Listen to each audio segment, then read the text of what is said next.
Hey guys, what's up? And welcome to Tuesday's show. We're starting it off like we did last week. So I'm going to tell you what we're going to be talking about. We're going to roll the intro and then we are going to get this show started. Tonight, we are going to be talking about Kamala Harris. If you guys didn't know, her name is Kamala Harris. That would be Kamala Harris.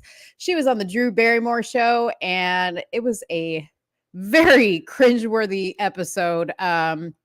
Only for the very weak-hearted, weak-minded type person. The audience, if it was even a real audience, applauded her. And we're going to talk about it. The other thing we're going to talk about are the recent campus protests regarding Palestine. Can't say that too loud. Otherwise, this live will be cut off quicker than you know it. But we want to definitely cover what's been going on at college campuses across the world.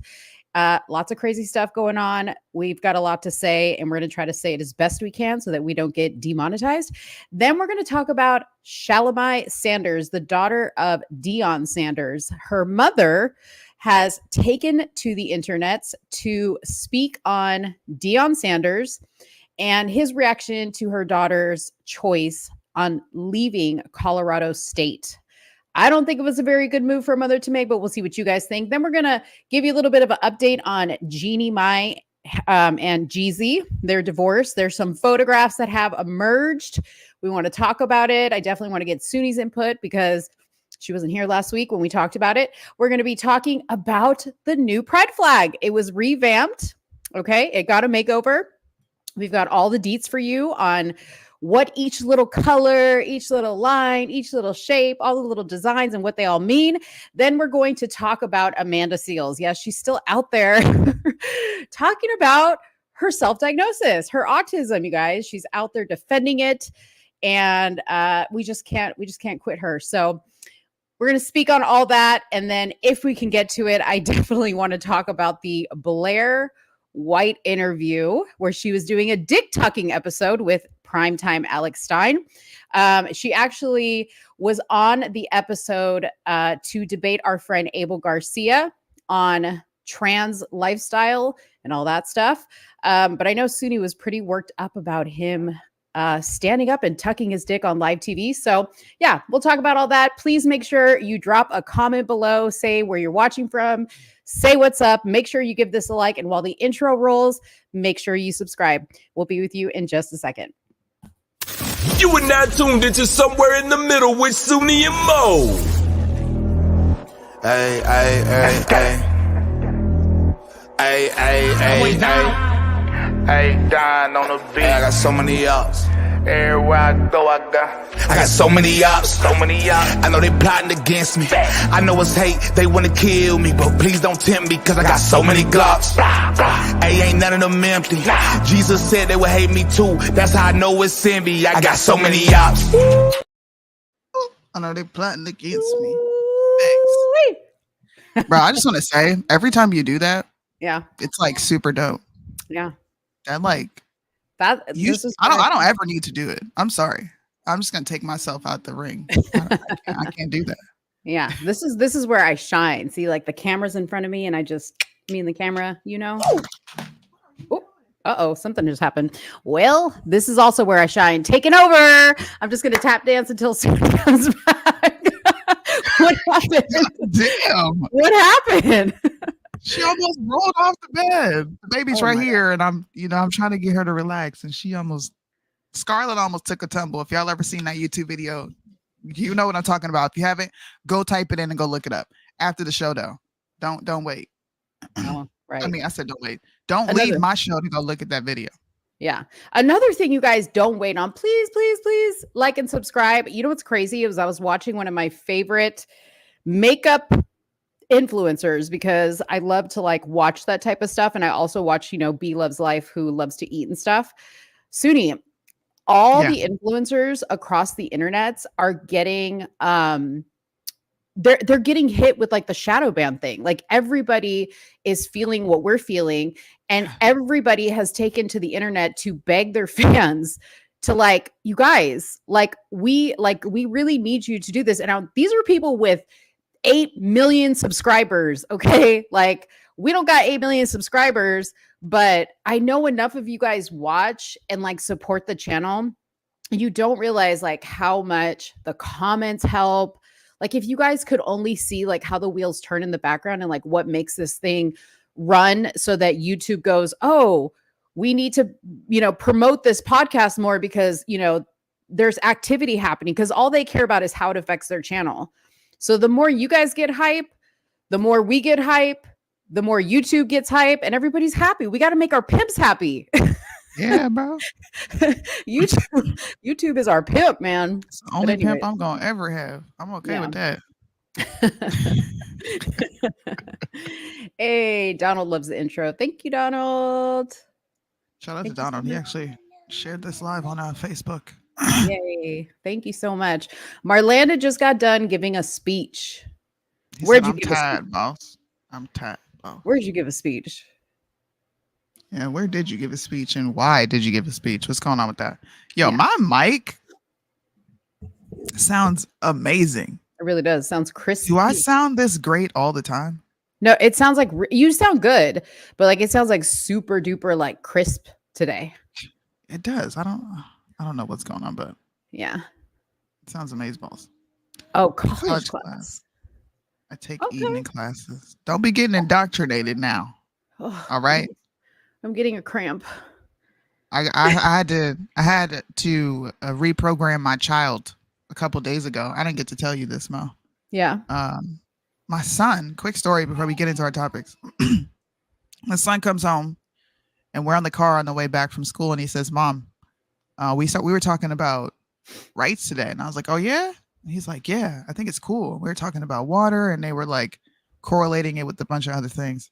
Mm-hmm. And I was like, yeah, okay. And he's like, yeah, but they asked me a question. And I said, what was the question? And then he was like, because we talk about our faith a lot in this house and why we oppose different things, right? So he's like, well, if someone doesn't want to say the Pledge of Allegiance because it goes against their religion, then I said they shouldn't have to say it. And I'm like, why? Number one, why are you having this conversation on a military? Like, we're a military family. Everything we do here is linked to the military. Right. The Pledge of Allegiance is linked to the Constitution, which is linked to the country, which is linked to what all these kids, their parents, they're all military members. And this teacher is asking them questions. Well, should someone have the right to not say the Pledge of Allegiance, right? And I asked him, what's wrong with the Pledge of Allegiance? Can you point out anything wrong in the Pledge of Allegiance that would go against someone's religion? And he was like, well, nope. So we recited it together, had a conversation about freedom, about liberty, about, one nation under God. Are you okay? Wait, I gotta stand. I literally, like you gotta take a poop right now. I gotta stand. I'm like getting a cramp. I'm getting a cramp. You know when you get those cramps like on your side? I'm getting a cramp. Just keep talking. Okay. So, okay. We went through all that, and I explained to him that there is nothing in the Pledge of Allegiance that violates anyone's freedom to religion. So, me and my son are going on this journey of teaching him the Constitution, teaching him the Bill of Rights, and teaching him how to apply it in real life and how to combat. Your kids are growing up; they're teenagers. Anybody who has kids, my son is almost 13. He's about to be going to middle school. Yeah.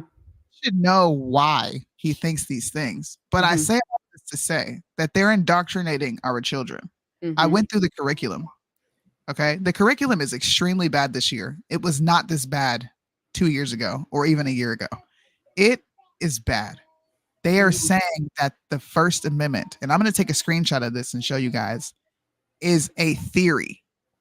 They're teaching these children that it's a theory, and in theory, it should protect your speech, your freedom to religion. But there's too much debate about if it actually does. So let's examine why or how this may not be an absolute thing. I'm not playing with you. I swear to God.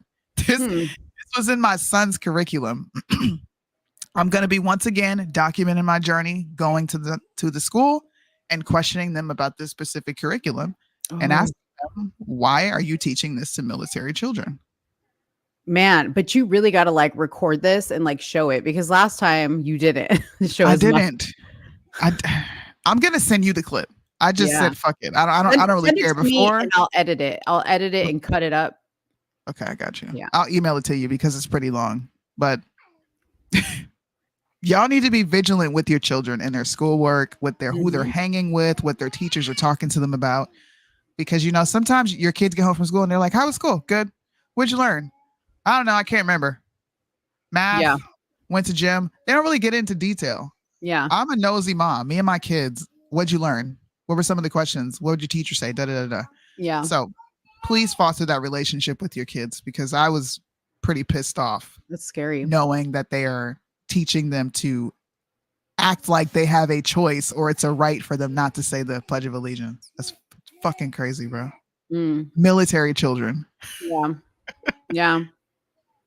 Yeah. It's wild now. Like, it kind of goes hand in hand with two of the topics that we're going to talk about was the Amanda Seales interview and then the situation with Shalomi Sanders, right? Like where kids have this idea now, and I say kids, even though Amanda Seales is a full-grown adult, but like a story she was telling about when she was a kid, and she was like demonstrating how a teacher was racist because the teacher called her mom because Amanda had corrected the teacher, right?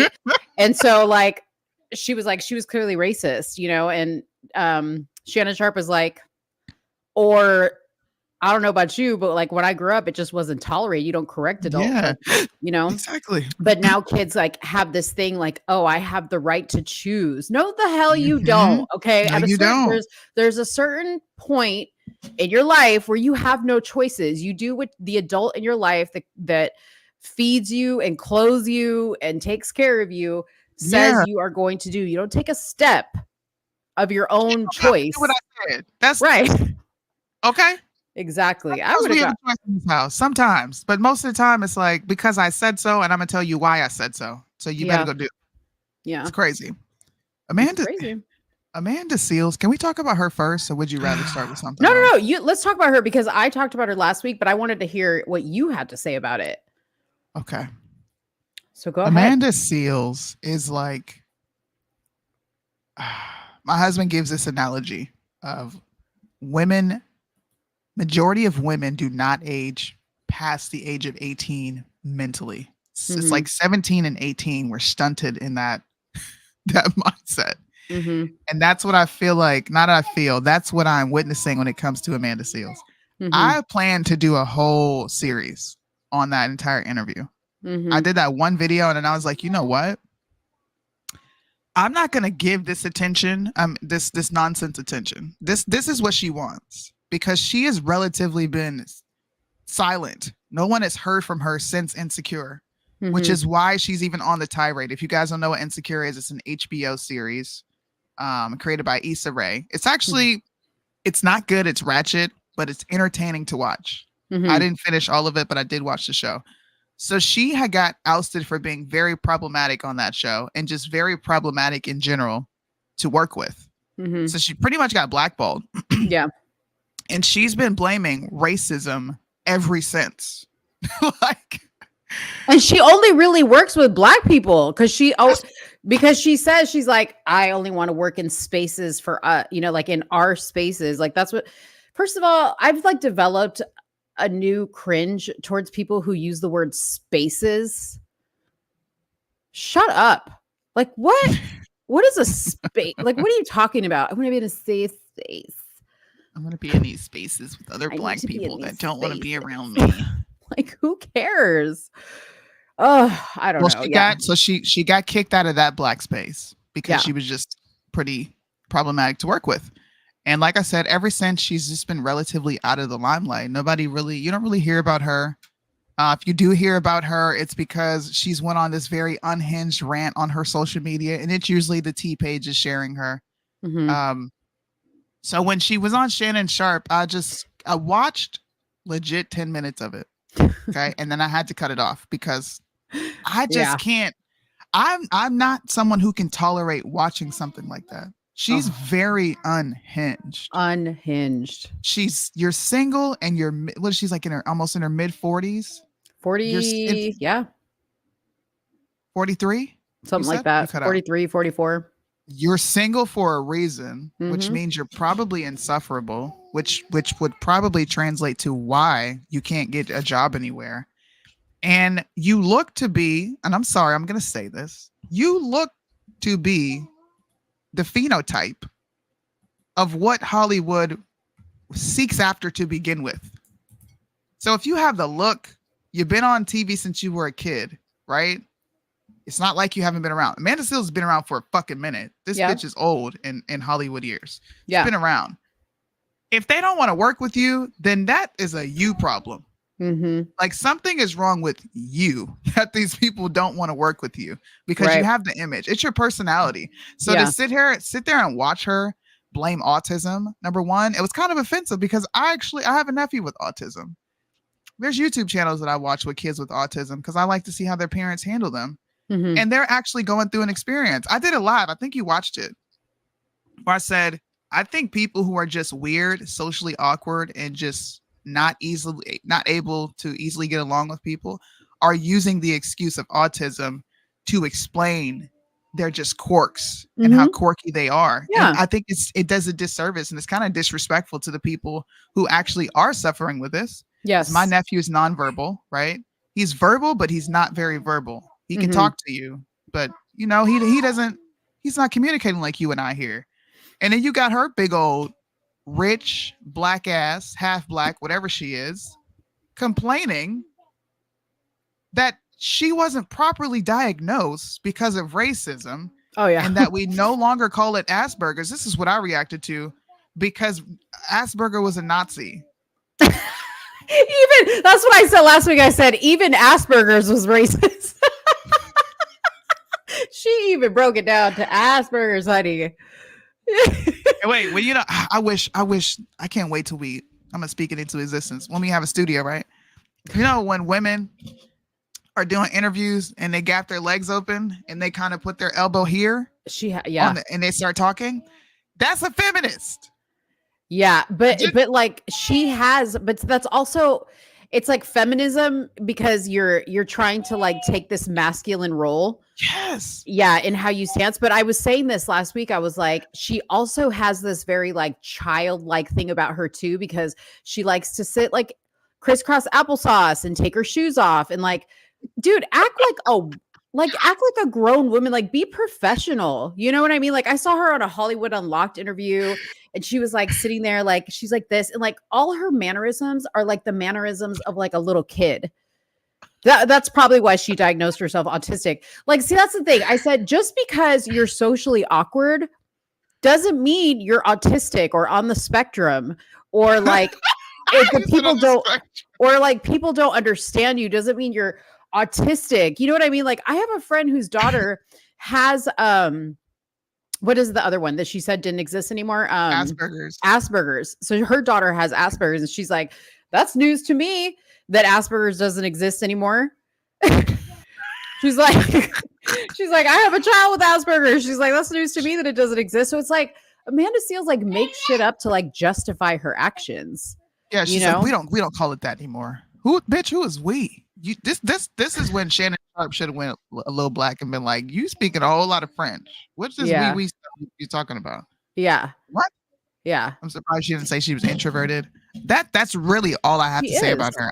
I don't really have this grand expose because I thought she was just ridiculous. And I'm kind of mad that we're all giving her this attention, but I also understand it because it is so utterly ridiculous. Yeah.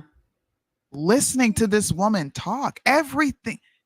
I think this is a mental illness. Everything is racism. Yeah.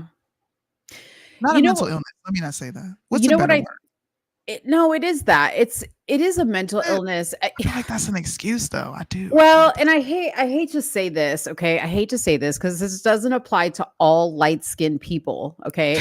But there is a light-skinned issue that happens with some people.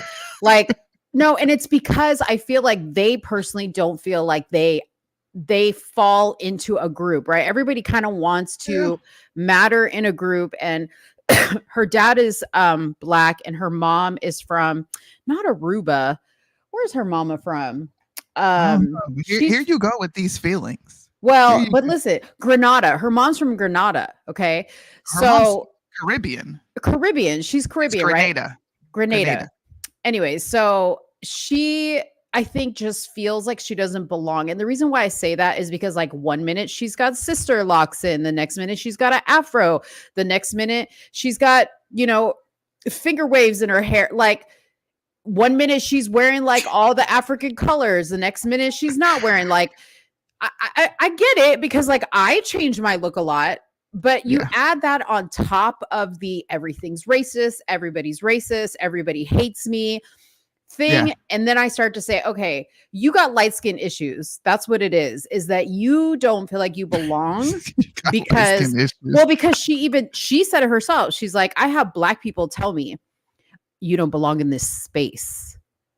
Okay, don't let that bother you, girl. Like, if you feel like you identify more with the Black side of you, fine, let that be. If you feel like you identify with the white side of you, let that be what it is, but just be secure. Like, who cares?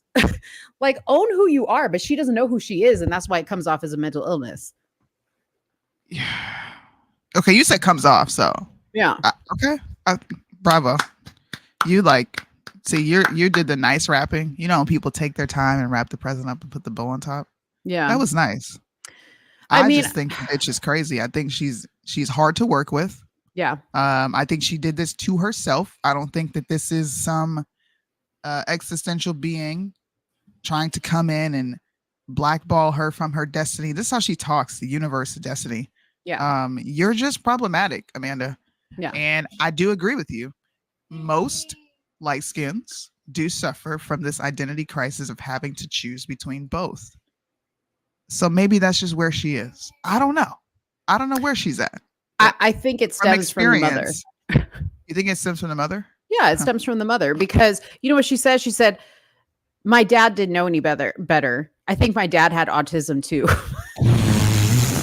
And then she said her dad was bipolar. Those are words that come from a scorned ex-wife. Okay. Because her parents weren't together. She was raised by a single mother. So I thought it was probably, narcissism. well, probably her mom had told her, your daddy meant well, but he was narcissistic. He was probably on the spectrum, like those are teachings that come from your mother and of course your father as well. Right. So if you grow up in a broken home, of course you're going to feel broken with yourself. That's true. Okay. Still though, like I get what you're saying and I agree. I just can't give her the label of, mentally ill. I think she's just got a bad personality. People like that exist, y'all. Yeah. Their personalities are they're just horrible. You don't gel well with people. You can't blend. I don't know. She seems like the type of person I would walk in a room and purposefully ignore everybody there to wait for them to come talk to her. Like, if I see you in a room and you're across the room, be like, yo, what's up? I'm still going to go do my own thing. Right. But I'm going to come over and talk to you. She seems like she just goes to the snack table and just picks from the snacks and gets a drink and then waits for somebody to come over and be like, oh, Amanda, oh my God, what's up? If you don't say the right thing, this is out of her mouth. If you say, "Oh my God, I love your hair," she gonna roll her eyes, because you know what she knows. She knows that that's you. That's you being racist, and you can't. You're not confronting your racial barrier. The racial. Let's just give her the badge. You deserve.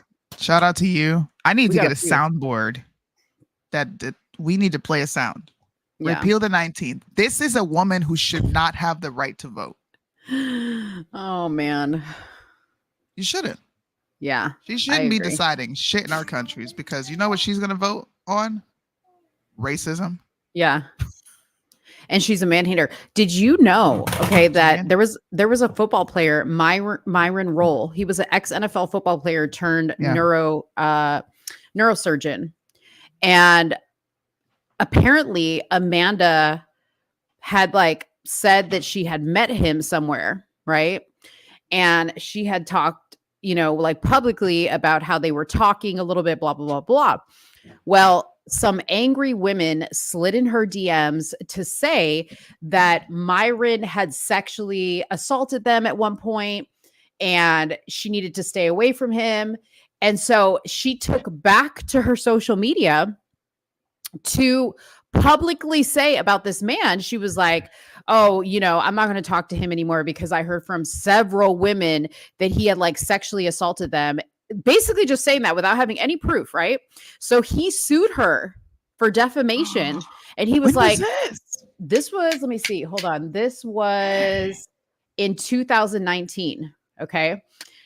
So he turned around and sued her, and he was like, you better cease and desist right now because you're speaking lies. You have no proof. There's never been any accusations against me, blah, blah, blah, blah, blah. And she basically had to go like public and not, she didn't really do an apology. She just kind of said, I never came out and accused him. I was just saying what other people told me. Girl. Yeah. Messy. Wow. See what I mean? That's fucked up, man. That's why you ain't got no man's, girl, because no guy wants to touch that. And then Myron came out and he was like, this is how it really went down. Amanda slid in my DMs and I wasn't interested. And she was not happy that I turned her down. That's what he said. She reminds me of the black version of Tommy Loren. But at least Tommy Loren, she's a little smart, you know. She knows her politics. Ooh, I like that. No, that's cool. Vibe. She knows her politics a little bit. Yeah. But wow, I didn't know that. See, that's even more of a red flag, a notch on our belt. It is a red flag, but that goes to show even more why this is just a very problematic woman, and we should stop paying attention to problematic people. Like, let's just not give them any more attention. 2024. Please. I know, but I just can't quit them because they're such good talk, you know, like they make such content. Yeah, they make good content. I mean, listen, she was like, oh, you guys don't have a right to speak on my autism diet. Yes, the hell we do, because you went on Shannon Sharp and you spoke about it yourself. So you said it first and we have a right to comment. Do you have any clips of her saying this shit? I did a very bad job of preparing for the show today, y'all. Hold on, the baby's on the move. Okay, let me play some clips. Let me play some clips. Hold on. Okay, here we go. I hope you guys, this is actually, I hope you guys didn't miss this last week when I spoke about it. Hold on. I have a few clips I don't think I showed last week. Okay, so this first clip is about Amanda. It says Amanda Seales left speechless after Shannon Sharp seemingly brushes off children being racist towards her as quote unquote kids being kids. So this is kind of what I was talking about earlier when she was talking about her experience in school and how she kind of felt like she had to deal with a lot of racism in school. Here we go, y'all. Situation at Disney. I was there as the only Black girl. Okay. And there was a whole crew. It's like 12 of us. And so I was called an N-word right there while I was there. And I was also bullied while I was there because I was told that you're only here because you're Black. You can't really dance. You're just here because you're Black. So don't get any ideas. So that's what I'm being told by the other children. Does that suffice as racist to you, or would you want to call it something else? Is that just kids being mean? The kids. So let me ask you a question. As a child, you never said anything derogatory? You was just this model citizen as a child? I mean, children. Now, we're talking children, not talking adults. Now, if you told me as adults, parents were telling you this, or the execs or people that are in charge of Disney are telling you this, I could agree with it. But at 89, you're probably 8, 9 years of age. Maybe younger. Look at her. So you have no problem with the children that were cursing out Ruby Bridges and the Little Rock Nine? Bro. Yeah. Bro. You see how Shannon should have when, like, first of all, we're not talking about Ruby Bridges. Yeah. We're talking about you. Yeah. This nigga, man. Listen, I actually, for the most part, I was proud of how he did the interview. But then I feel like, and I understand why he did it, Soonie, because you have to understand, he's got a very successful platform where he can get people to come and talk for a reason. It's because of the environment that he creates, which is like, I'm not going to like press you. I'm not going to argue with you. I'm not going to like debate you. Yeah. That's his thing, right? And that's why they come to talk on Shannon Sharp's couch. So I understand why he did it. And he did try to push back on her a little bit, but after a while he just gave up because he was like, this is a no-win situation. Let's keep listening. You think that was just them being kids? Two things can be true. Kids can be kids and not function as an adult, and things can be wrong. And sometimes when kids say things, they're repeating what they heard their parents say. They don't know it's wrong. So what about the children who are receiving it that know it's wrong? Does that not matter? Yes. So if I'm 10 and I'm receiving that treatment and I know it's wrong, does it make my experience of it less? It doesn't make it any less valid. No. So that's what we're here to talk about. My experience. Yes. What? How selfish. I experienced that, and it was difficult. So that's the valid part of this. I'm not here to protect those people because it's irrelevant. Wow. Did you? All I heard was me, I. Me, I. Number one. Look, bro. You cannot make a judgment call off of your experience only. Mm-hmm. That should be a red flag for anybody. What the fuck is wrong with y'all? Tammy Roman, I saw your comment talking about, well, if they told her she was there because she was black, then that falls in the racist category. Stop it. When they want to take away the options for you to be there solely for being black, you call that racist. When they embody what is it? DEI. Mm-hmm. What's the other one? Affirmative action. And they say, we want you here because you're black. It's racist. You can't have, this is not freaking Burger King. Okay. You can't have it your way. That was crazy. Well, she did also get mad about Candace Owens being welcomed into black spaces. Black. Yes, I know. Okay. But she got mad about it. And she said, we can't just look. Sometimes, here it is. And it's happened before, people in our community forget that they're black. And they try to appease a group of people that's probably never going to embrace them. And once they realize that, guess who's the first group to take them back? I don't know her. You know, I ain't say nobody's name, Amanda. You don't even know who I'm talking about. I don't know. How you know who I'm talking about? But we've seen this happen before. Rest his soul. O.J. Simpson, you know, he had the famous quote, I'm O.J. I ain't black. Even Michael Jackson went through what he went through, rest his soul. Right. Even Kanye had to be reminded. What? And now Miss Owens, who I don't want no black pilots, I don't want this, I don't want that. And now she didn't even say that. Oh my God. But before she gave us her butt to kiss. Oh, I'm speaking out of turn, people, y'all correct me. But y'all know I'm telling the truth. I'm gonna correct you. You talk about somebody that's always uplifted this community. And I was one of the first guys that had a viral moment with Cat Williams, and they couldn't wait. They couldn't wait to attack me. But Candace has given y'all her butt to kiss for 2 decades. In the moment, what they doing? They can't fire me. They can't fire me. I'm so triggered, bro. The hell you say? Now look at her. I'm so triggered. Whose fault is it? Oh, no. Let's not take that blame. Let her back in. Huh? The spaces that let her back in. Oh, okay. What? That's how we are. We're very forgiving people. Who taught us to be that? We do. Who taught us that version of forgiveness? Do I need to do the lesson? No, because I know. Them slave owners taught us that version of forgiveness. They gave us a Bible called the Slave Bible. And this Bible had parts of it taken out. It had the parts of uprisings taken out. It taught about forgiveness because they needed to make it okay in their minds. No matter how bad I treat you, at some point in time, I need you to forgive me for the wrongs I've done against you. Because they had convinced themselves that it was still okay to keep people enslaved whose souls were saved. Yeah. Even though they knew that was counterproductive to the teachings that they had learned. So, we are oftentimes forgiving to our own detriment. We are. And listen, here's the thing. You know what the thing about forgiveness is that you should absolutely forgive people who ask for it. Right.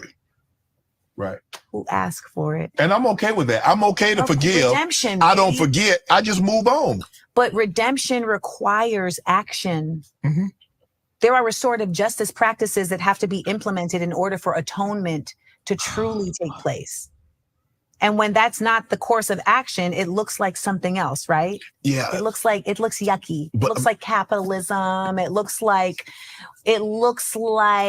clickbait. Yeah. It looks like naivete. It looks dumb.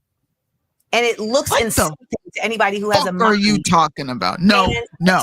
I can't take it anymore. I will bring it back to what makes a black space at this point. Because when I create black spaces, Shannon Sharp, like Smart, Funny, and Black, like my podcast, Small Doses, my radio show, The Amanda Seales Show, we literally do Black-curate news. When I create black spaces, the word black in that context is always about community. You said it earlier. Right. So my problem, like you've already pointed out, is that I'm thinking, well, when they make a black space, it's also the same thing. But baby, I got kicked out of a black space. You know what I'm saying?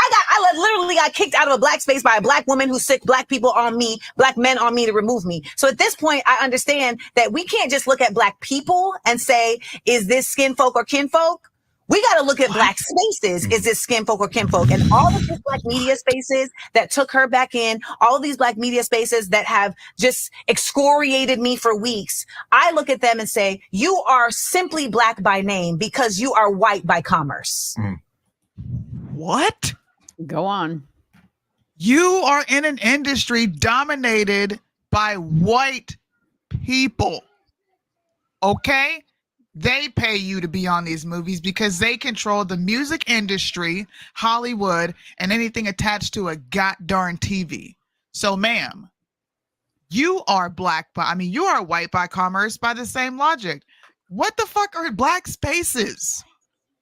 What are you talking about? I told you, that's why I hate that spaces word.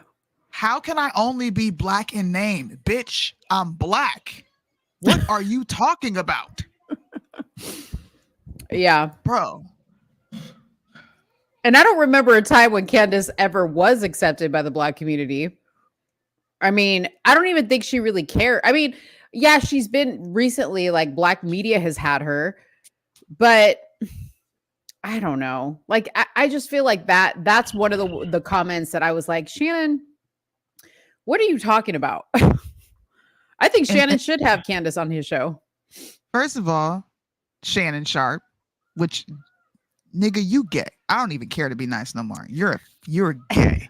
No. She didn't say she didn't want to be flued by black people. She literally said she would be terrified to see a woman flying a plane.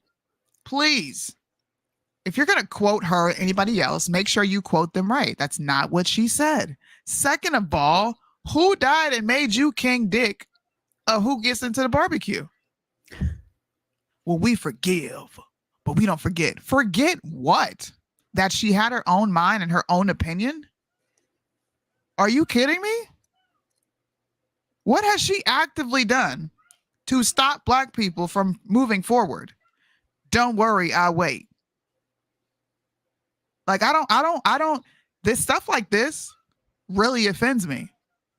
It does, because Amanda, you're barely accepted by black people, and you think that you have some sort of voting power as to who should be accepted and who should not. You don't want black people talking to Candace after complaining about black people doing to you exactly what they're doing to her. Mm-hmm. Like, do you not see the contradictions and hypocrisies within your statements? Difference is, Candace bodies the fact that black people do this to her, and she makes a killing out of doing it. So much so that these black spaces that didn't want to accept her when she was on the revolt stage are now gaining millions of views, specifically from having her on their show. Mm-hmm. So who's winning out of this all? Because I'm trying to find your YouTube show, and where is it? You're on News One. Does anybody even know what that? Have you even heard of that network? News One? No. News One. You want to know why? Because it's black owned. Oh, Amanda.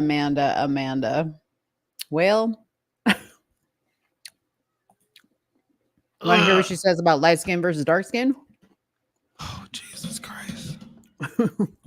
Told several times, I don't like you because you're light skinned. Like, I get told, like, oh, you light skinned, you're not really black.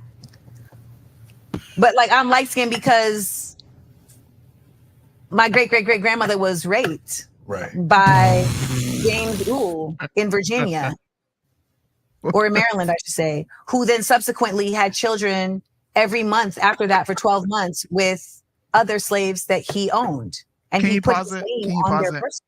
real quick? How Yeah. do you have a baby every month after that for 12 months? Like, what? How do you have a baby every other month? Did you hear what she just said? No, I just heard her say she was her grandmother was raped. What happened? She was forced to have 12 children. Oh, And it was every other month.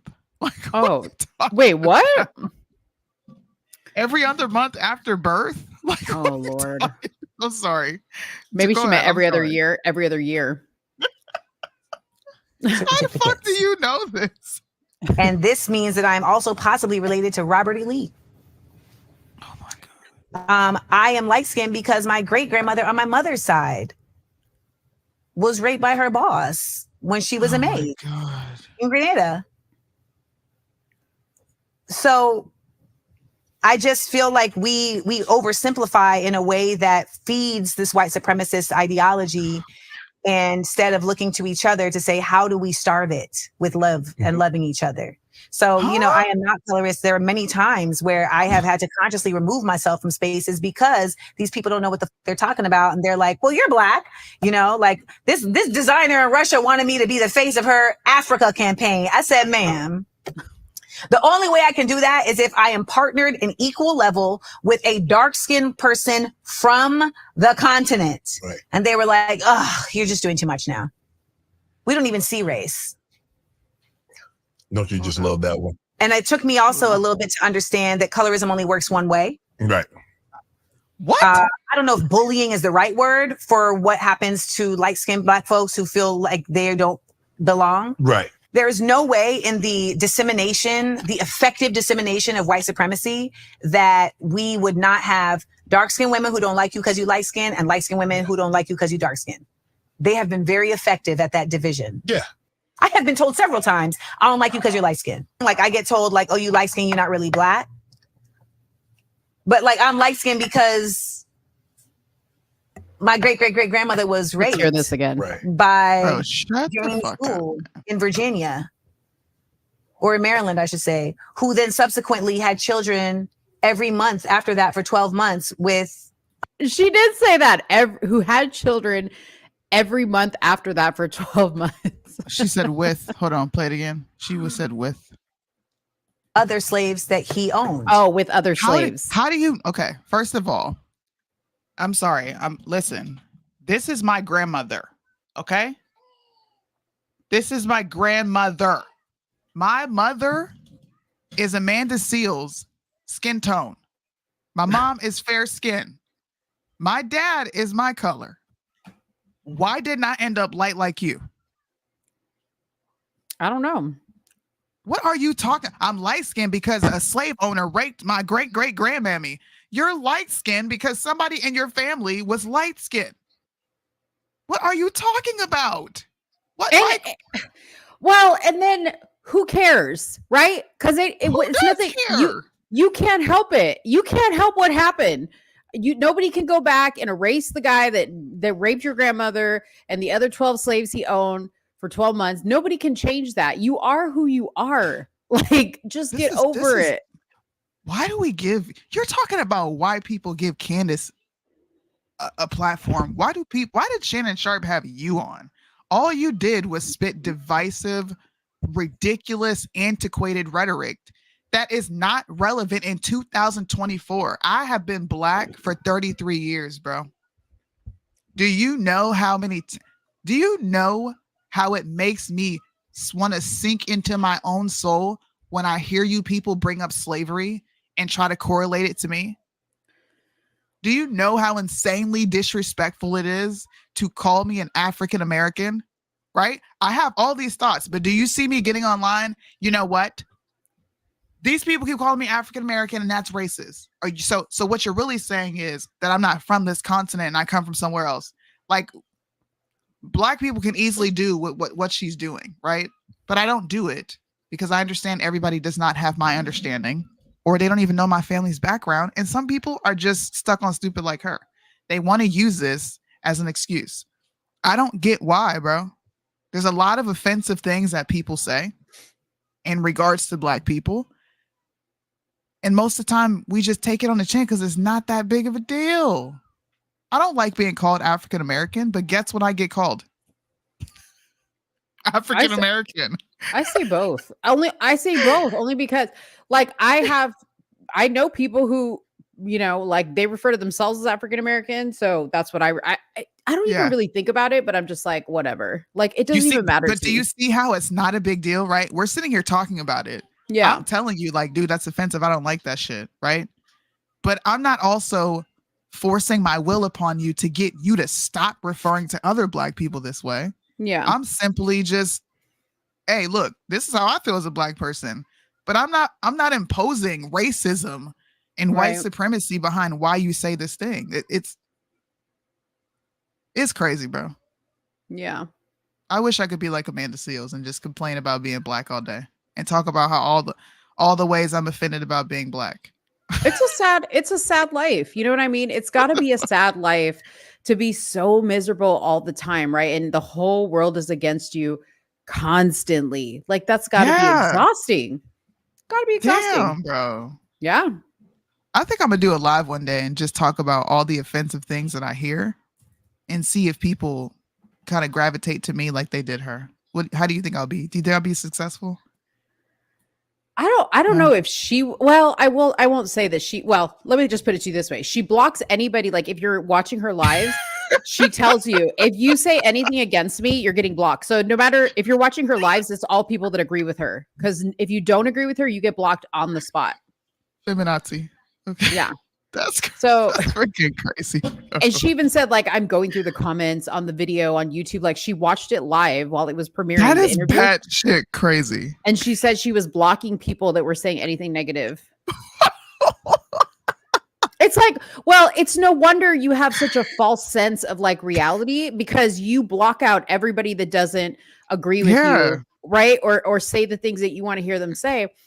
Of course, you're going to be disappointed when real life hits you and you find out not everybody thinks the same. Even Black people. That's crazy, bro. She told a story about when she was on the set of Insecure that when she walked into her trailer, there was like a picture of Martin Luther King. Mm-hmm. And there was a set assistant that came into her. He was a Black gentleman, and he came into her trailer, and she was like, "Hey, brother, did you put this in my trailer?" And he was like, "No, I didn't." And she's like, "Really? Because you're the only militant N on this set, right?" Well, the dude got upset that she called him an N and went to Issa Rae and complained. And they called Amanda in, and they said, "You can't do that. You need to apologize to him." And she's like, "What are you talking about?" She's like, "We say the N-word on the show." And they're like, "But he did not appreciate that." Exactly. So you can't even apologize to other Black people that you offended. Right. Because not all Black people want to be called that. That part, yeah. Yeah. Come on, listen, bro. Yeah. Listen, man. I think I'm gonna try it. I'm just gonna go live one day and say, you know, when you tell me that you are so articulate, oh my gosh, when you say that, you're implying that you ain't never seen an articulate Black person. I'm just gonna do that. Your ass will be laughing the whole time. I'm gonna laugh, but I'm also, you know, I'm gonna try it. Your hair is so pretty. Yeah, like, you know, when people come up and touch your braid, that's a microaggression. This is my personal space. Don't be entering my space. Now, I get it. Maybe you ain't never seen a braid before, but you can observe from 50 feet away from me. What the heck? And I'm gonna tag Amanda Seales in it. You should. Oh my God. You should like. I'm gonna do it. Yeah. You should be like, you should put the title, "This is inspired by Amanda Seales," because when she sees that, she's going to think it's like a coup to her, and she's going to come running. Bro, you don't understand how I'm about to really make this video. Yeah. I got to do it live though. I can't do it. I don't like filming myself. I got to do it live. Yeah. You got to do it on Instagram. That's what she likes. Oh, I can't wait. Man. Oh man. Well, this is like Amanda Seales. Amanda Seales. donkey of the day. Round of applause. Oh gosh. I swear this is Tragic Female Tuesday because we got Amanda Seales off the list. Let me check her off. Let's do a quick recap on the Jeannie Mai Jeezy stuff. So I talked about this last week. Jeannie Mai and Jeezy, the rapper, they're going through a divorce. And like first he filed for a divorce, which is very rare because most of the time 70% of divorces are initiated by the woman.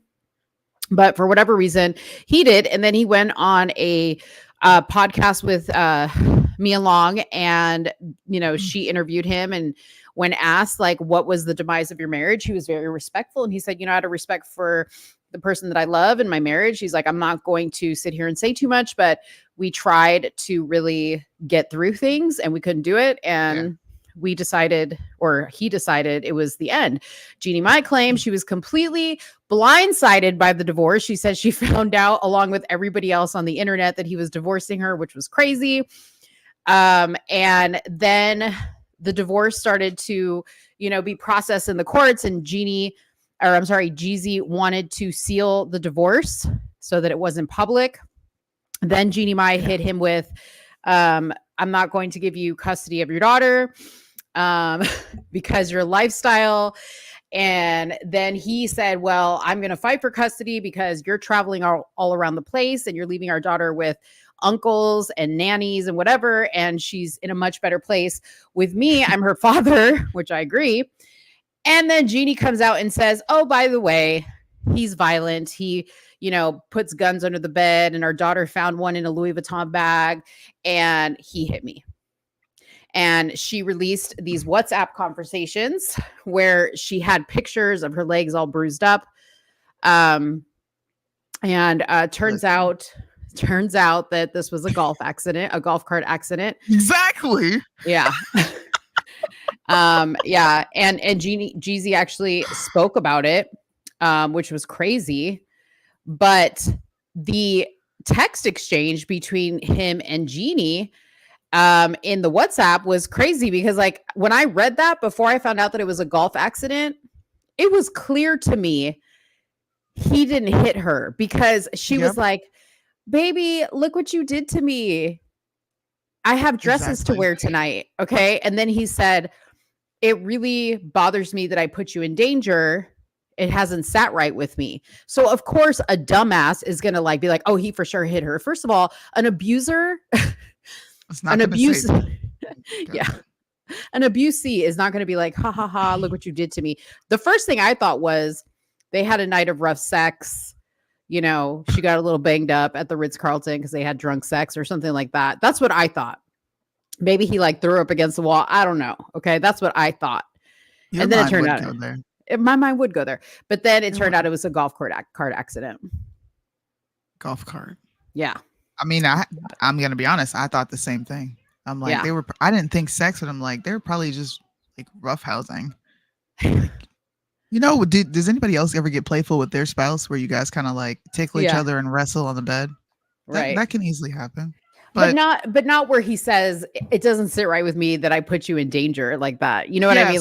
Saying you put someone in danger, his response, I agree with you, does not give off the vibes that I just beat the crap out of you because I felt like it, or you did something that I didn't like. It just doesn't. It gives off the vibes like, hey, throw me around a little bit, and I threw you around a little too much. What I want to say this. I'm channeling my inner Amanda Seales right now. This what you get for thinking that dating outside of your race is going to provide you some sort of peace. That's what you get. That's all I want to say. She said it or he said it? People in general, when they got married, including her, they were having conversations about dating outside of race and how she has something to offer that Black women don't have to offer. But as far as I'm concerned, from what I can see, she acted just like a modern Black woman, which is, I'm going to send your ass to jail and I'm going to ruin your life. This is what they accuse Black women of. And listen, I'm not saying that they're not guilty of this. We talk about this often on our show, especially when it comes to crime and all that. Yeah, they play a significant role. But I think it's funny how that conversation kind of ceased to exist Yeah. During this divorce. No one's bringing that up, especially, the passport bros, the red pill bros. This is an example of a woman who has family from a foreign country, right? Yeah. Maybe a little bit more conservative than Western culture. And she has been heavily influenced by Western culture to the point where all that I want to be his piece, all that I'm submissive, the pretend roles that these women put on, it went out the window because she's trying to air this dude out. Yeah. Well, and Jeezy, I don't know if you were like a fan of Jeannie's podcast, Hello Honey, before you married her, but I went back to just do my research on it. And I showed this last week on the show, but she did a whole episode with a podcaster. I forget what the name of the podcast was, where she basically said, I have a temper. And I have a problem with my temper. And when I met Jeezy, it became a problem with him that I had this temper, and he had to check me a few times because I would get like out of control. So that right there, like that was after they got married, but like that right there tells you she has a temper, right? Jeezy, I said on the show, like other than a DUI or 2 DUIs, I don't think Jeezy's ever had any accusations about being violent or whatever. So I'm just going based on like history, right? Yeah. But before she married Jeezy, she did a whole episode with her and her mom where they like had a sit down with a psychiatrist and had this like knockdown, drag out like verbal argument. I remember that. Yeah, about her mom and how her mom has a temper and how Jeannie always felt like she wasn't heard, and the whole environment growing up and this, that, and the other. So she had issues. Like maybe Jeezy had like a save-a-ho complex, and he was like, I'm going to come in here and I'm going to save her. I'm going to fix her. I'm going to be her knight in shining armor. But again, like the red pill bros don't talk about that, Yeah. The Where guys that red do pill that. bros? Yeah. Yeah. So now she has released these photos, and these are photos of Jeezy walking through the house holding a firearm. And this is her proof. See, remember last week, people, when we were looking at the pictures, we couldn't tell what this was. Well, these are the guns under the mattress. And then here is a weapon that she probably pulled out from underneath the bed, because I doubt it was just laying there. And here he is walking through his house, with a firearm as well. That is obviously caught on the house camera, which big freaking deal, because if I had a house camera, you would have seen me last week walking through my house holding a weapon because, Dave left his handgun. He went on a trip. He couldn't take it with him. So he left his handgun. So I brought it upstairs. Right. So if I had cameras in my house, you would have seen me walking through the house with the handgun. Yeah. Okay. When I make the bed, I move the weapon that's right next to the bed as well. Like, big deal. Exactly. This doesn't prove anything. Man, look, this is kind of messed up. Not kind of. It's actually really messed up that she's participating in this because, your kids grow up, bro. And your kids remember. There's certain things that, like, my daughter was like, Mom, remember when you got so mad that you like punched a hole in the door? And I was like, you remembered that? Like, my memory just started jogging, and I was like, damn. Yeah. She was like 4 years old. That means that event did something to her. But just be mindful of your kids, man. It's like she doesn't care about. She's using her daughter as a tool. To me, this is a prime example. Of a mother using her daughter as like some sort of bargaining chip against the man, because she has to know that a lot of these claims are being exposed as false. Like, there's no way she's this delusional into thinking that there's a nothing's way going to come from this. Is there really? See, this is what I mean. This goes back to that conversation we had earlier about autism. Yeah. I think people use the excuse of crazy to be crazy, but they're not really crazy, and they know exactly what they're doing. Like, why in society, why can't a woman like this just be a diabolical, nasty woman? Yeah. Like, and know what she's doing. She knows exactly what she's doing. Yeah, that's what I'm saying. There is a way that she could be this crazy. She's just crazy. Like, that's just she's not crazy. She's just a bitch. Yeah. Crazy attached to it. When I say crazy, like sometimes like when I Like when I say, "Oh, I'm so crazy," like I don't mean actually like crazy. I mean like I'm fun crazy, like I'm wild, like woo crazy. Like see, that's we have so many words that are like interchangeable. When I say crazy, I'm saying like you can't help yourself.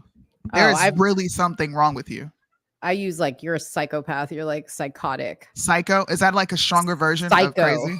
Yeah, because you can't turn like you're so psycho. Like that's not. There's no way you can flip that. Like if I say you're psycho. Like if I say you're crazy, girl, like that could mean a lot of things. Like, oh, you're crazy for saying that. You're so funny. Okay. If I say psycho, that's legit. That's just certified. See, it's because I'm younger. Because I'll say if my kids are just being super silly, I'll be like, why are you acting so psycho right now? Yeah. But I'm not really calling them psycho. Okay. Well. Yeah. Nevertheless, then she's a very psychotic individual.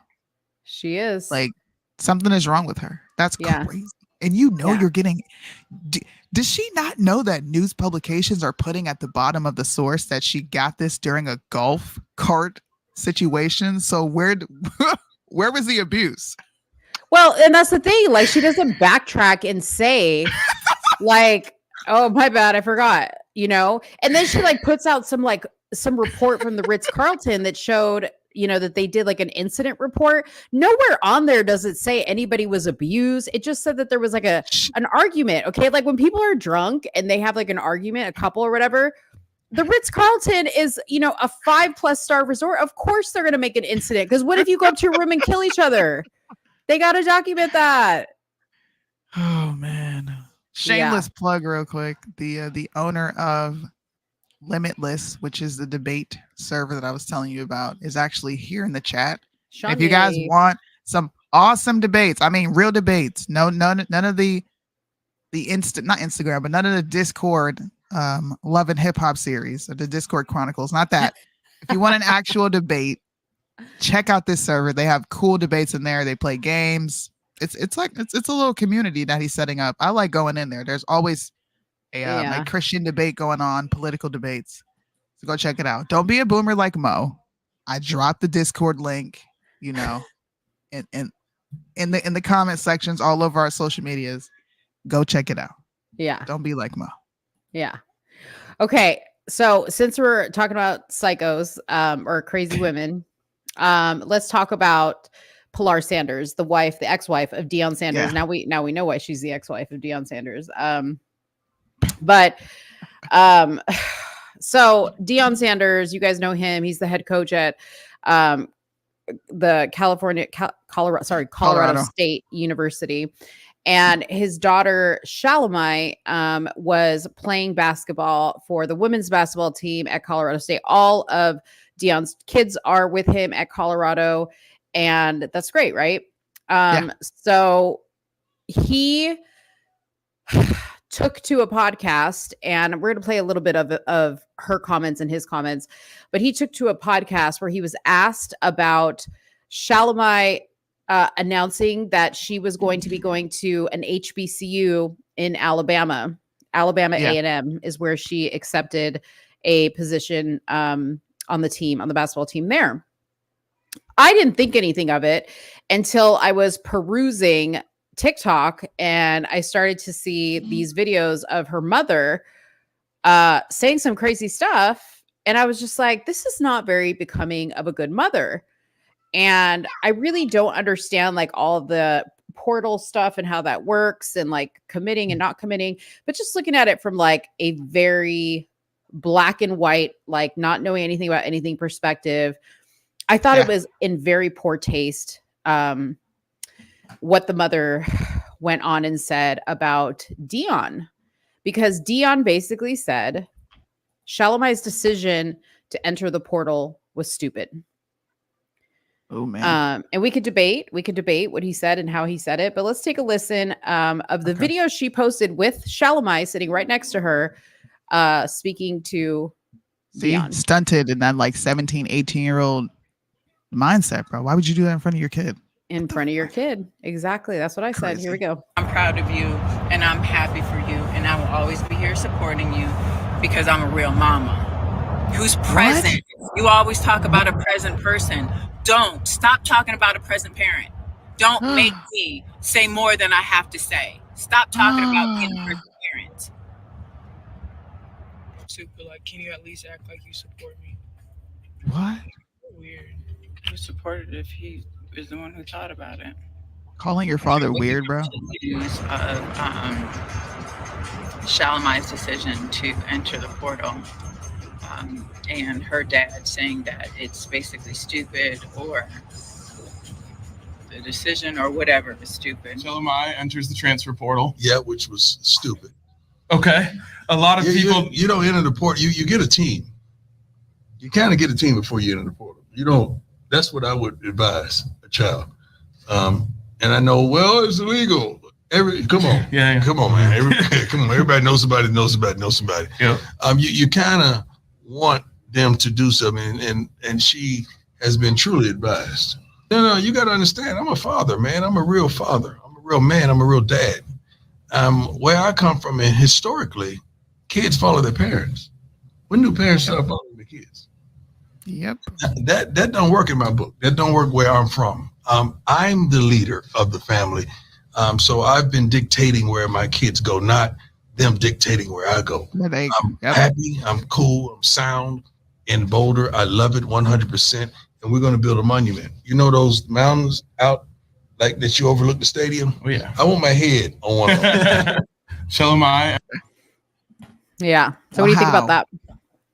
She kept going on her YouTube channel. That's from her YouTube channel. It's disrespectful. Yeah. I can give my like anecdotal kind of relation to something like this. When your kid gets to the point of calling you weird, it's either because they're being heavily influenced by the other parent that you're no longer with, or because they've had just a very piss poor experience with you as a parent. I don't think she's had a very poor experience with her father, because he seems to be very instrumental in his son's lives. I think her mom is just giving her ill advice, teaching her, like, you're teaching this girl who has an active father, okay, to disrespect that active father because he's not following what the child wants him to be doing. Instead of listening to your dad, who has clearly had success, right? All this success, all this amazing, he's probably arguably one of the biggest NFL players on this planet. Yeah. He's in the Hall of Fame. Okay. Yeah. Your dad's on TV 24/7. He's helping your brothers.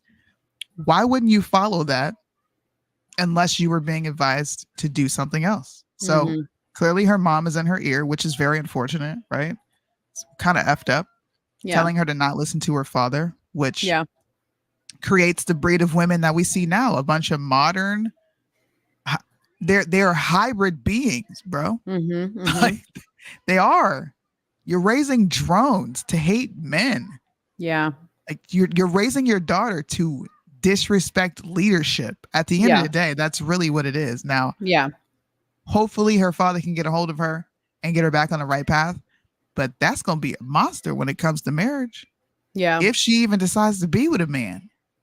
Because we know a lot of those players come out well, that's what the comments did say, that she was following her girlfriend to Alabama. Wow. So she's got a girl. Wow. No, I don't know. I don't know anything about that. I don't know anything about it. As far as I knew, she was interested in boys, but whatever. I don't really care about that. There's a couple of things about this that I personally think. So number one, I totally understand a young woman who wants to explore her independence, right? She wasn't playing. My understanding is she wasn't playing much at Colorado. And, her mom even explained that she got into Colorado. Everybody knows she went to Colorado because her dad was there. They already had their roster. They already had their recruits. Like, she wasn't part of the team ever, from the start.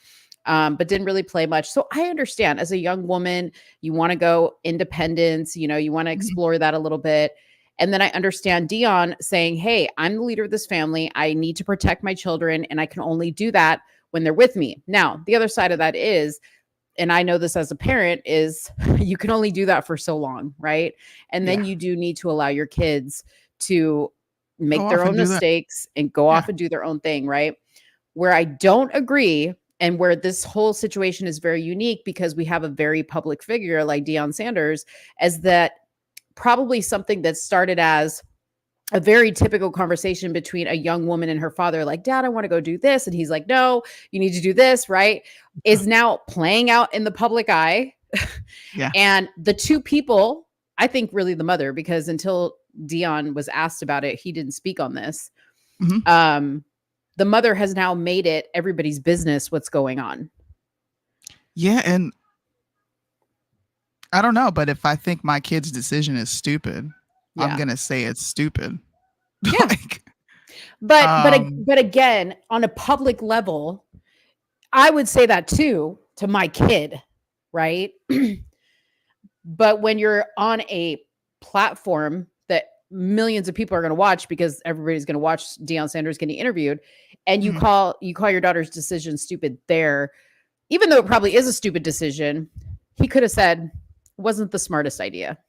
And I was against it. But what does it matter? If it was a stupid decision, why shouldn't she know? Like, full send, this was a dumb decision. I don't know. I think to me that sounds like coddling. No, she should know. She should know. I'm saying I don't think the whole world needs to know how he and her had a conversation. Yeah, but I would have still said, even if I was asked, I would have been like, that's like if your marriage is breaking up and somebody says, well, what happened? Just because you're asked, you're going to tell the whole damn story? No. Well, I think marriage and talking about entering a transfer portal are two different things. True. I think it's stupid that you did that. Like, I don't know. I don't know. Maybe this is just me being a young parent, but if I think your decision is stupid, and let's just say this blows up, right? And my kids follow him, me and their father's footsteps, and they get involved in politics, and they come on here and they say, man, I get interviewed, and they're like, man, your daughter was on the podcast the other day saying something, and I would be like, yeah, that was a stupid comment she made. And if she had a problem, right, she can always come to me and say, I didn't appreciate you saying that, or that made me feel some type of way. I'm going to acknowledge how you feel, but I'm not going to apologize for saying what I think about your decision. Yeah. Like, I'm never going to do that, because then you're asking me to, like, once again, pander to your feelings instead of listening to why I'm saying this is stupid. Yeah. You're stuck on the word stupid. Well, again, you could say to their face, you're fucking stupid. You're an idiot. It's the stupidest decision you ever made. Again, I think you can say whatever you want to your child. That's your child. But I just feel like on a public level, neither the mother or him should have escalated that, because I am the mother of a daughter. And I know that if somebody would be like, yeah, did you see that picture your daughter put up or whatever? And I'd be like, yeah, that's stupid. She would get upset with me that I called her stupid on my public platform. You didn't call her stupid though. No, I'm saying if I did say that, she would be like, Mom, you call me stupid? You have like all these followers. Like, what are you doing?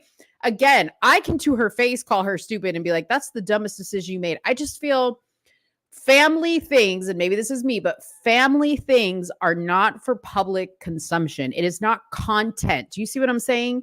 Like, the only thing I've ever made public, and this was with the permission of Gabby, and she was sitting right next to me, was when we talked about what she went through with her mental health struggles.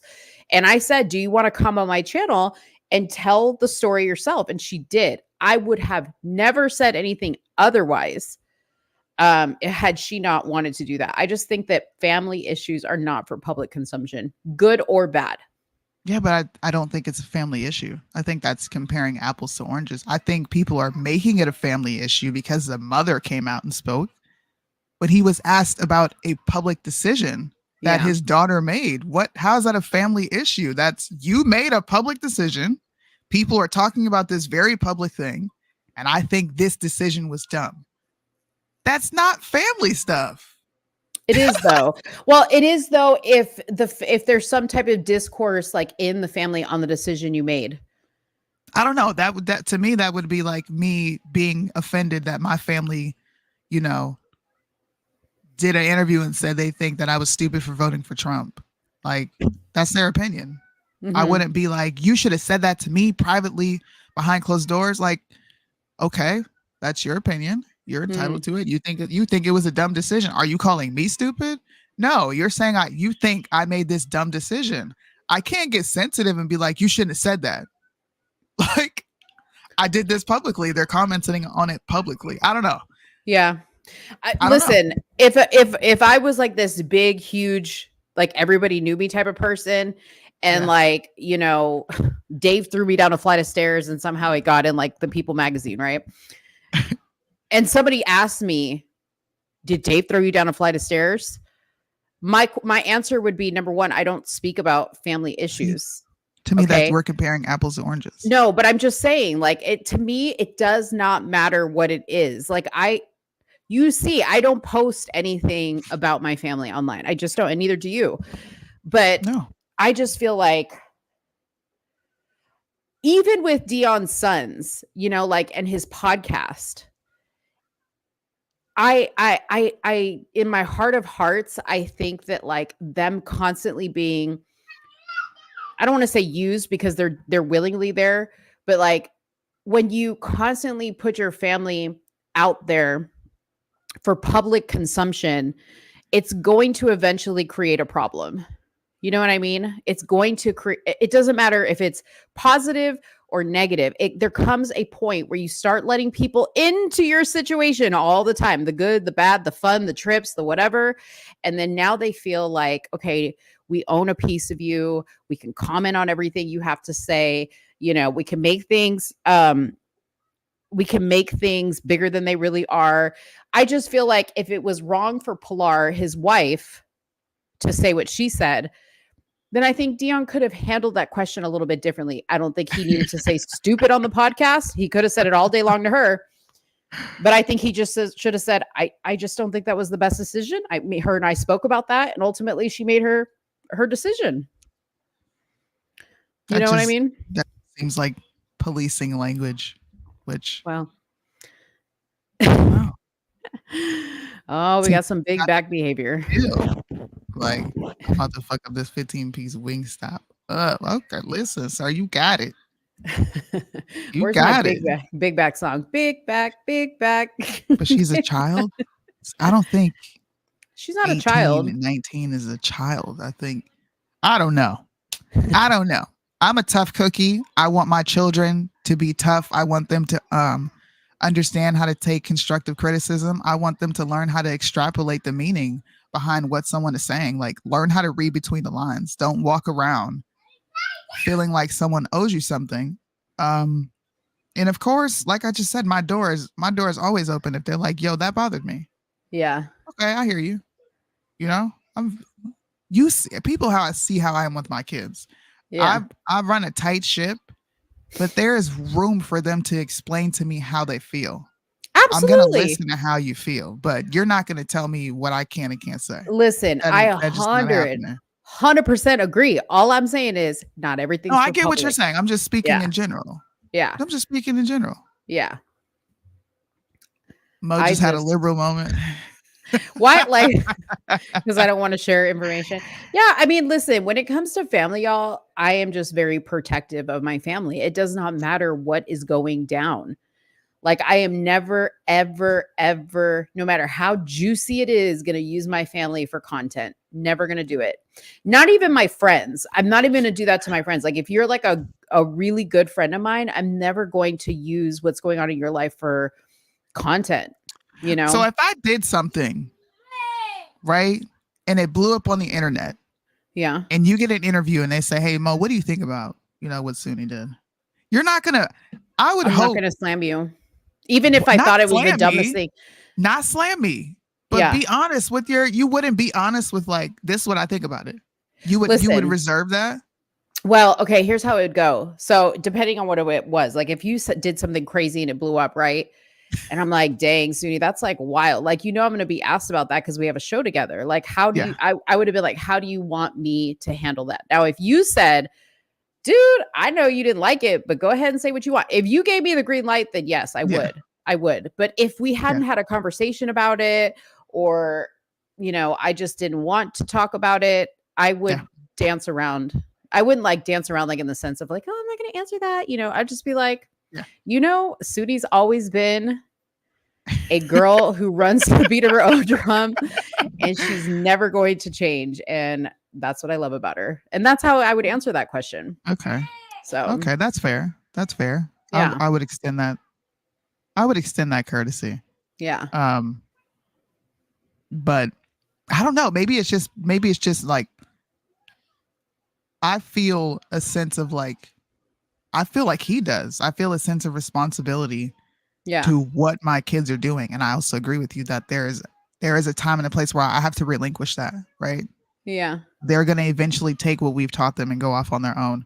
But no, I would feel very passionate about what they did. And to me, my action or my demonstration of being vocal about how I feel about what you did would signal something in their brain to be like, oh, dang, shoot, mom's talking about this publicly. Yeah. That's just how my mind works. Yeah. Because this is because they are so in the limelight. Yeah. That's their dad is Deion Sanders. They're never going to be able to get away from that. Right. Now, someone like us, fine. No. Would I get on a podcast and talk about my private matters of what school my kid chose? Yeah. No, I wouldn't. But that's also because I'm not in the limelight. Yeah. My face is here, but nobody knows who my kids are.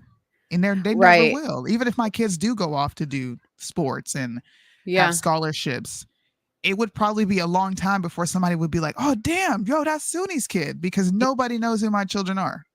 Yeah. Well, I mean, and that's kind of what makes this all the more fucked up. And again, my whole problem was not with Deion, not even with Shalomi, but was with the woman. The mother, because I'm like, yes, because I'm just like, first of all, I am never a fan of a woman bashing the father of her children, no matter what. I don't care what he did to you. I don't care if he hung you by your toes outside of a window. You keep your mouth shut, and you certainly don't do it with your daughter right next to you.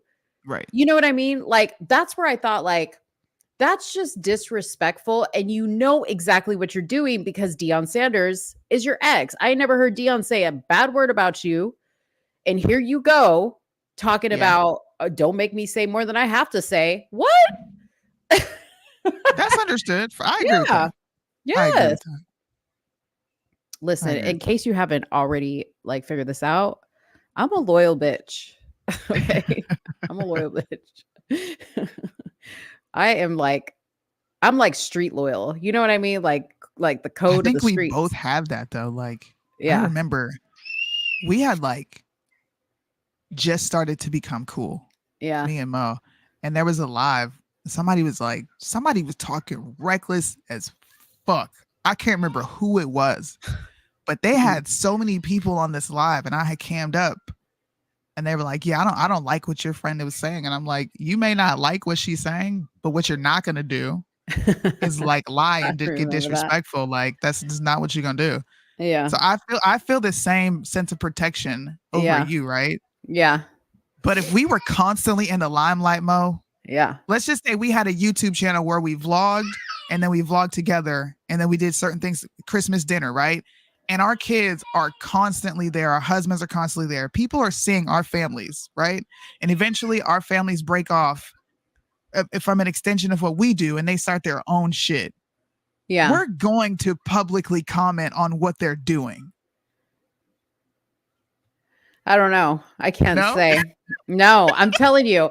No, I am telling you. I am street loyal. You know what I mean? I'm street loyal. I'm not. Yeah, I'm not that kind of girl. Okay. I'm not that kind of girl. Dude, I'm telling you, some shit could go down in my house and you would never know. Because number one, I'd have a total I'd have a total poker face. You would never know. Yeah. I wish I could do that. Yeah. You would never know what happened in my house. You wouldn't even know. You wouldn't even have an inkling of slightly of what something happened. But what you would know is I'm irritated. Yeah. Well, because I can't hide that. The only way you might know is because I will completely remove myself from social media. Yeah. If something really bad happens, I don't in my opinion, I don't know anybody an explanation. I'm gone. I literally will send you a message and I'll be like, hey, Soonie, some shit went down. I can't tell you why or what, but show's over. And I will not apologize to anybody. I won't do anything. Like, I just don't. There's people I owe my loyalty to, and there's people I don't. And that's just like how it would be. So anyways, yay. Looks like you guys were Timo on that one. Hey, at least I got a Timo. Hey, hi, little baby. We have a guest. A guest speaker. Okay. Let's move on. We talked about Shalomi. We talked about Jeannie Mai. You want to talk about the pride flag? Yeah, let's talk about that. And then I have to go. Can we save that you know what protest topic for Friday? Yes. Because I do have something I want to add to that. And I'll send you all the information. It's actually pretty crazy. You're gonna be like, what the No problem. I kind of wanted to put that towards the end because I was like, well, I don't want to like completely zap our freaking viewership from the very beginning. All right. So guys, the pride flag. Pride flag. This is the new pride flag. It got a makeover. Actually, I think that there is even a newer pride flag than this. What? Yeah. How often do they wait a minute. First of all, how did you find this? So our friend Right Wing Angel, who I'm going to go to his page right now, he posted about it. Sorry, my computer's like super slow right now. Okay. So he had posted about it.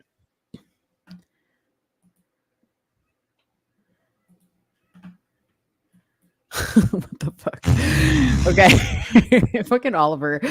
Okay, so this is the pride flag. It has gotten hella busy. All right, so the updates include the umbrella, this right here in the background, which represents sex workers. The sex workers now have representation on the pride flag. What? It's also a place to represent those activists who were or still are sex workers. The purple circle, surrounded by two yellow circles, represents the intersex.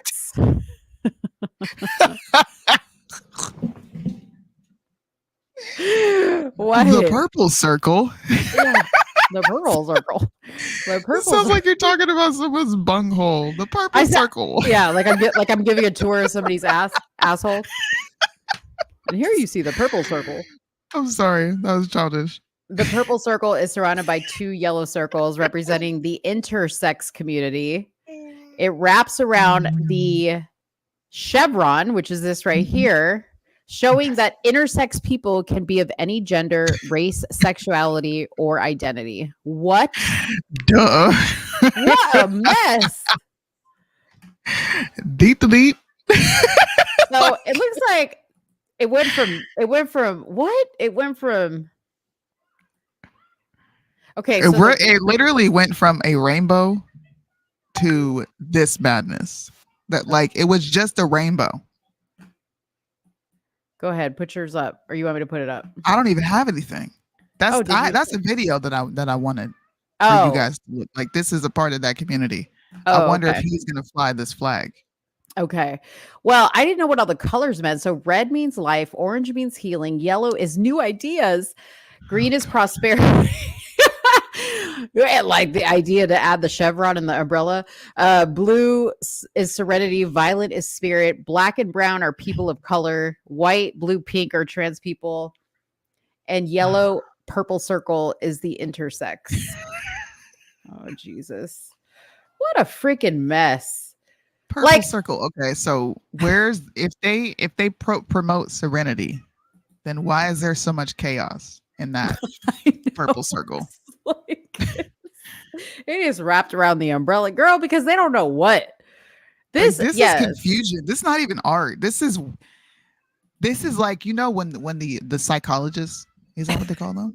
The psychologist when you're in their office, whatever you call them. Psychiatrist. The psychiatrist. When you're actually insane or psychotic and they hold these blobs up in front of you and they're like, what do you see? Yeah. you're supposed to say what you see. Yeah, that's what I feel like I'm looking at with this. Like, y'all, somebody's psychiatrist just drew this up for them and then y'all morphed it into a flag. There's no way. This is not real. It's the ugliest thing ever. It's ugly. But you know what? It is a great representation of how really fucked up these people are. You're right. It really Shout out truly to does Mo, bro. represent the umbrella, the circle, the chevron, the stripes. Wait, say it again. What is the circle called? The purple circle. That's gonna be our new line. Purple circle. It's the purple circle. What's his name? Loza, if you're listening, that's your new hit, Purple Circle. Purple circle. That's funny. Oh my gosh, bro. Cash says it's beautiful. No, it's not. Cash, get out of here telling fibs. You the reason that I'm in jail right now for 30 days. Oh yeah, I heard everybody on Soonie's can't make no money, can't do nothing. They said those $11 you made, give me that. I'm like, dang, bro. Who made $11 off your life? I made $11 off of my content. You know, I've been having some videos go crazy, and I've been monetizing them. Dang, he said, take that L. Dang, you see how friends do you, bro? See how friends do you? Not this friend. Messed up. Not this friend. Wait, before you go, can you just tell me, like, what did you think about? Okay, so remember I told you that whole, I'm going to show the audience when you leave, but the Blair White on Alex Stein. So I was kind of disappointed because I saw our friend Abel Garcia sitting on the couch, but he was there to debate Blair White. Yeah. Yeah. So we take everything I said back. Right now.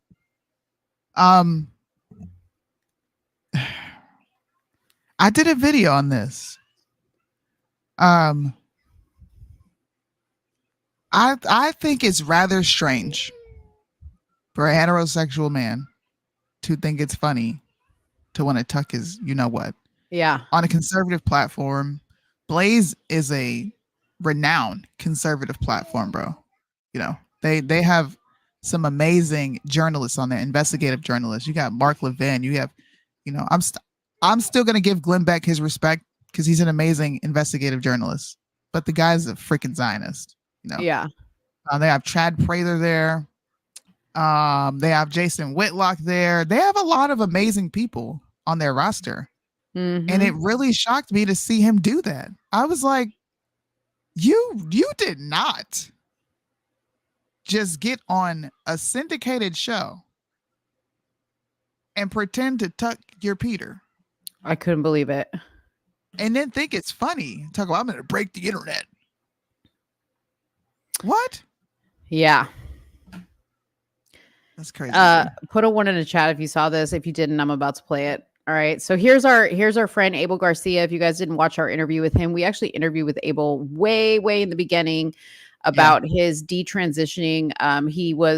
He's a male and he transitioned to a woman and then transitioned back to a male. Or I don't even want to say transition back to a male. He just went back to his normal state. But we talked to him a lot about his the issues with everything he's had to deal with because of that. But this is Blair White. Like, what a freakazoid. Okay. Look at this face. Like, it's the scariest thing ever. And Blair is a male who transitioned to be a female. So here's the scene here. Your stripes pretty well, to be honest. I mean, you know, you can do a lot of things, but your stripes changed a lot. But you know, in my heart. Okay, this is a tuck. Oh my God, I thought he was gonna jump me. Okay, all right. Now, how do we tuck with this? Should I? Blair, I got you. Oh no. Okay. Oh my God, I love it. So, Jimmy, what should I do? Should I take off my jeans or should I keep the jeans on? I would have got up. Okay, all right. Get the hot dog? Yeah, go get the hot dog. Jimmy, go get the hot dog real quick. Okay, let me make sure before let me make sure. I got to get my mic pack and my. Oh my gosh! Yeah, we need some tape. Come on, Lila, we need some tape. I wasn't even gonna use it. But this is going to be insane. I'm sorry. I know you guys can't see me. We did not plan this, but Blair is going to teach me how to do a live tucking demonstration. This is going to break the internet. Okay. Can I just hook this on my back? Yeah. Okay. Here, let me. Okay. This needs to happen. Let me drop trowel. Okay, Jimmy, are we going to get canceled for this? Probably. Nope. Yeah. Okay, we're good. Okay, I got my boxers on. This is crazy. So, is that a kid, bro? Blair, don't move. That's like his set assistant. She's weird. Is she like stunted in her growth? Yeah. Okay. Yeah. Okay. Yeah. Okay. Fixing the mic for you. Okay, you can hear me? Can you hear me? Yeah. Okay, so now I'm in my boxers as a biological male. I have my boxers, as you can see. I kind of tuck into my boxers. You can see, not huge, but I'm a man, right, Lila? Right. Okay. Visible. So Oh. So maybe. I mean, that's cheating. Let's be real. No, That's is this cheating? So What if I have the this is my woman's. I didn't see this bikini part. body. Yeah. Okay. So You got a let's hot say dog, bro? This Oh, is hell no. the wing. Bruh. Okay. So first of all, this needs to be pulled up way higher. You need some pressure on the nuts. Okay, that is hurting. That is hurting. So what do? I You thought it was gonna feel good? No, I guess I didn't. And then do I need to tape anything back? Like, okay, so you need to get the shaft, that's the word, and just push it back. Okay, so I get the dog, and I'm just gonna stuff the dog. Right. Because we want to be able to where you cannot see it. Like, I feel like you can kind of see. Can you get close? Can you still see the dog? Bro. No, it's pretty good. Is that good? You can still see the. Okay. Let me put it there. Now, what are Y'all we are complaining about? Well, now, I mean, this is itty bitty tape. I don't. Oh my god. I didn't watch all this. So this long? Yeah. Yeah, you got to go all the way back. Wait, are Bro. you kidding me? I'm gonna tape it underneath this. Okay. Yeah. Can this as we a pause t-shirt. it? I'm sorry. Yeah. I'm not trying to ruin the fun for people. I'm just getting very uncomfortable. You people wanted to boycott Disney for their attempt at subverting your children and just Americans alike. But you're laughing at this grown ass man pretend to tuck his schlong with a hot dog next to a full-blown man who thinks he's a woman. Mm-hmm. But Disney had to go. And you keep zooming in on his private area, bro. Like, what are y'all doing? Dylan Mulvaney was a problem. You needed to boycott that beer. Disney. Right. Who else? Target. I'm sure we can keep going, right? But this is funny. I didn't see all this. Yeah. This is disgusting. Yeah. And you Can know we what's clip this crazy? and post it? Is that all possible? Yeah, you and I probably should do like our separate reaction to this. Actually, we need to film some What in reactions the anyway. world, bro? But didn't Steven Crowder get in trouble for like being inappropriate with his staff? Yeah. Like, this is incredibly inappropriate. Like, if you're gonna compare apples to apples, and all that needs to happen is Alex. I'm surprised your whole little sexual text exchange with Marjorie Taylor Greene didn't cancel you to begin with. For those of you guys that don't know about that one, was it Marjorie Taylor Greene? Him and Marjorie, right? It was Marjorie Taylor Greene, yeah. Right. This is completely inappropriate. And you're one bad move away from this coming back to haunt you, because your staff is going to be like, oh my gosh, we had to sit there and watch. Like, this is disgusting. We had to zoom in on his crotch area to see his freaking bulge. Yeah. On top of a hot dog. And Blaze is supposed to be conservative news media?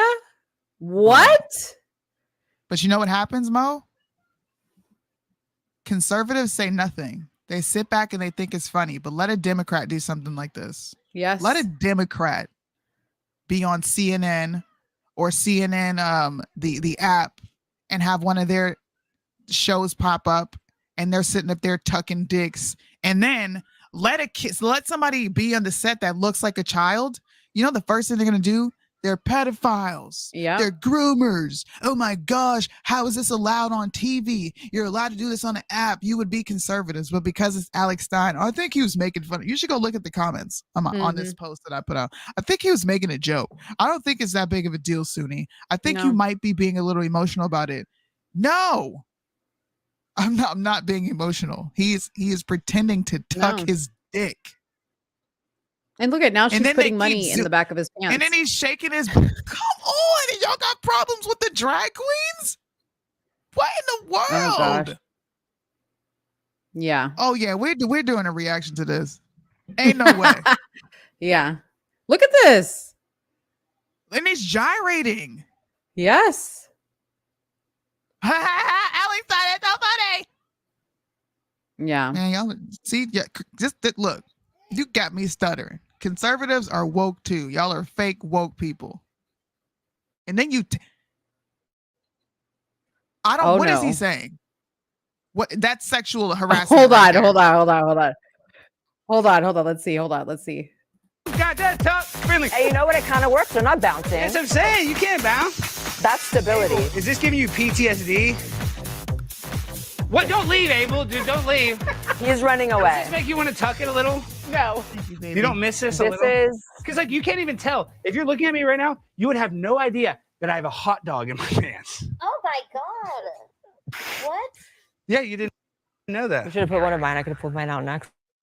Okay. Well, bada boom. all right. This has been the really most bizarre struggle session of my life. Wow. This has been. Yeah, we're all going to hell for this. Yeah, we're probably going to be at least purgatory. Okay. And then they're mocking God. Oh, wow. I'm going to rage quit. Okay. She's gonna rage quit. And then he's sitting there in his underwear. Wow. When are we going to do a reaction? Can we do a reaction tomorrow? Are you free tomorrow? Yeah. Okay. Please. You got to add this to the reaction, what we did here. What in the actual blip? Yeah. I know. Candace. Now look. See, I didn't say this yet. I'm going to say this before I go. Candace, It's been 4 good long weeks, girl. You went from London, told everybody that you were a Catholic, came back, and then left to go to Mexico. It's her birthday. Happy birthday, Candace. It's my husband's birthday. Forget her birthday right now. We ain't talking about her birthday. Ma'am, you need to come back. Okay? I need you to talk about Alex Stein. I need all the people who came out against Steven Crowder to now come out against this disgusting prick because he decided to gyrate his in his boxers. You guys realize he's in his boxers? Yeah. With the set of underwear on top of it? Yeah. Holding a hot dog. He's still and then you got the T word, the T in the LGBTQ. Yeah. Talking about I should have pulled mine out too. This is why I get mad when y'all call that thing a she. This is why I get mad. Yeah. And I get it. People are like, well, it presents as this. I know, but we all know that's not a she. Come on. We need to actually, we should get, somebody suggested Bryson should react. We should get Bryson to do the reaction with us. I already tried. This is funny. I'll show you guys real quick. I'll show you a portion of it. And he said, I ain't going to watch that. It was so funny. When did I send it to him?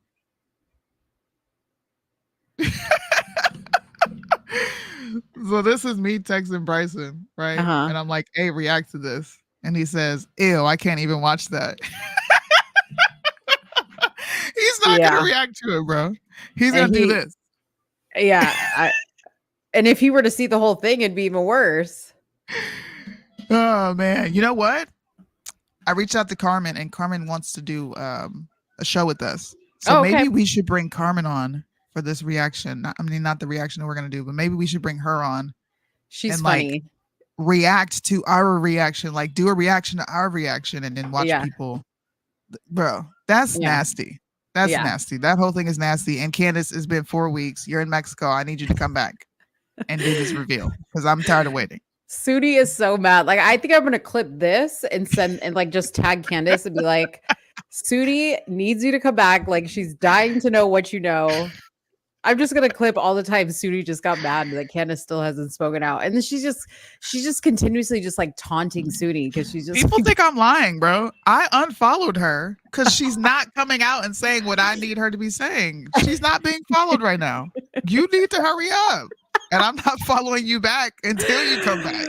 Oh gosh. And then you're gonna be back go on to her page and be like, what did she post today? Nothing. Okay, so I was about to say, so you do go check her page to see. I do. Like, I check her YouTube and I've been checking her Twitter like, bitch.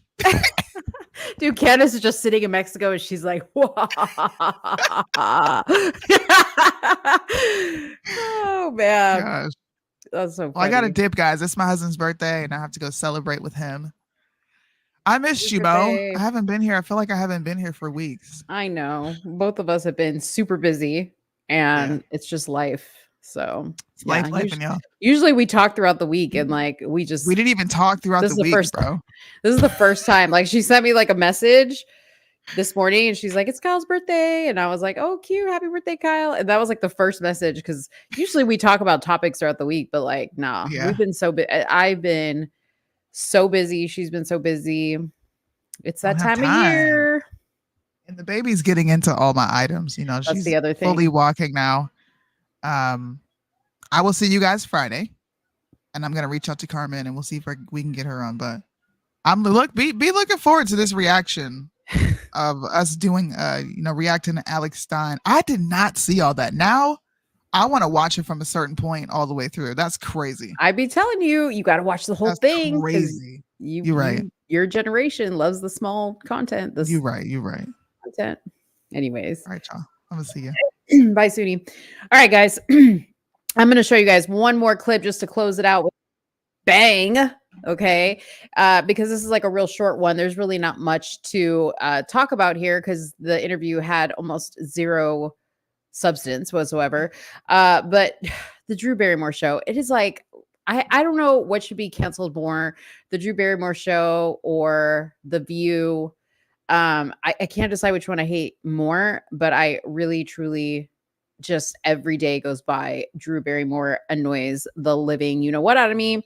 Because number one, she's just like all up in people's faces. Like her interviews are just like so unprofessional and mushy. And I just feel like we're just sitting in a counseling session of hers. But she had Kamala Harris on. I watched the whole interview. It was like dumb. Before this, to put some context around what she says in this clip, is she was talking about Kamala being a stepmother to Doug, her husband's children. And she was like, well, I really don't like the word stepmother. So my bonus children, or whatever you want to call them, call me Mamala. Okay. So that's where the Mamala came from. But check this out, y'all. Like, this was just so incredibly annoying. I just wanted to like throw up in my mouth. Thinking that we really all need a tremendous hug in the world right now. Yeah. But in our country, we need you to be Mamala of the country. Yeah. Even Kamala's face was just like, yeah, she knows she ain't doing anything with the country. She hasn't done anything. And what is she talking about? We need her to be Mamala. No, we don't. We need her to be Gonala. Gonala, not Mamala. Gone.